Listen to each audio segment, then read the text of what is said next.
का निधन हो गया है, किस लिए आए, क्यों आए, क्या किए? जी, उनको मिट्टी देने के लिए आए थे और साथ ही शोकाकुल परिवार को ढाढ़स देने आए थे और बाकायदा मंत्री जी से मिले, उनसे यही संदेश दिया मैंने कि परिवर्तन संसार का नियम है और एक ना एक दिन सबको उसके हवाले अपने आप को करना पड़ता है जिसने हमें दुनिया में भेजा है। तो समय हो चला था, अपने आप को ढाढ़स दे दीजिए, हौसला रखिए और आप पूरा झारखंड आपका परिवार है, उस परिवार की उन्नति कैसे हो, उस परिवार के लोग खुशहाल कैसे हों, इस रास्ते को आप तैयार कीजिए। अम्मी जान जहाँ भी रहेंगी वहाँ से आपके लिए दुआ देने का कार्य करेंगे। जयराम जी, ये बताइए कि आप एक नौजवान लीडर हैं, आज आपको युवा बहुत मान रहा है, आगे की राजनीति और रणनीति क्या है?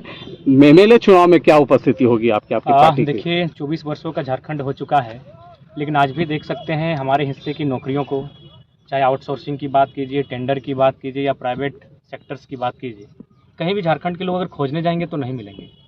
चाहे वो किसी वर्ग, किसी कौम का रहे, अगर झारखंड के लोग अब खोजने जाएंगे तो वो हैदराबाद की टावर लाइन में मिलेंगे, केरल की मच्छी फैक्ट्री में मिलेंगे, सूरत की कपड़ा फैक्ट्री में मिलेंगे, तो कोई सऊदी, तो मलेशिया, तो ट्यूनीशिया, तो दुबई में मिलते हैं।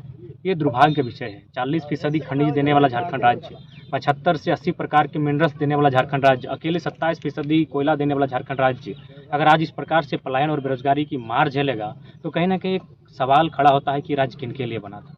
ये सत्ता में अगर आप आते हैं, उपस्थिति होती है, तो किस तरह झारखंड को आप देखिएगा, किस तरह चलाने का प्रयास कीजिएगा? सबसे पहली बात है कि भारत एक विविधताओं का देश है। भारत का संविधान भी साफ साफ कहता है और पहले अक्षर में ही भारत का जो पहला आर्टिकल है उसी में साफ साफ है कि भारत राज्यों का देश होगा, यानी बिना राज्यों के आप इस देश की कल्पना करेंगे तो बेईमानी होगी। तो जब भारत राज्यों का देश होगा तो बिहार यदि एक राज्य है, बंगाल यदि राज्य है, गुजरात यदि एक राज्य है और उन राज्यों की यदि अपनी मर्यादा और पहचान और परंपरा है, तो झारखंड भी एक राज्य है, उसकी पहचान, परंपरा, उसकी पहचान होनी चाहिए। तो हम सबसे पहले स्थानीय नीति की बात करेंगे, एक मजबूत स्थानीय नीति बनाएंगे जो इस राज्यवासियों में एक अंतर लाए कि इस राज्य के मूल निवासी कौन है। देखिए, भारत की आबादी अभी लगभग 1.5 अरब के लमसम है, यानी 1 अरब 40 करोड़ के आसपास है और झारखंड की आबादी 3.5 करोड़ के आसपास लगभग।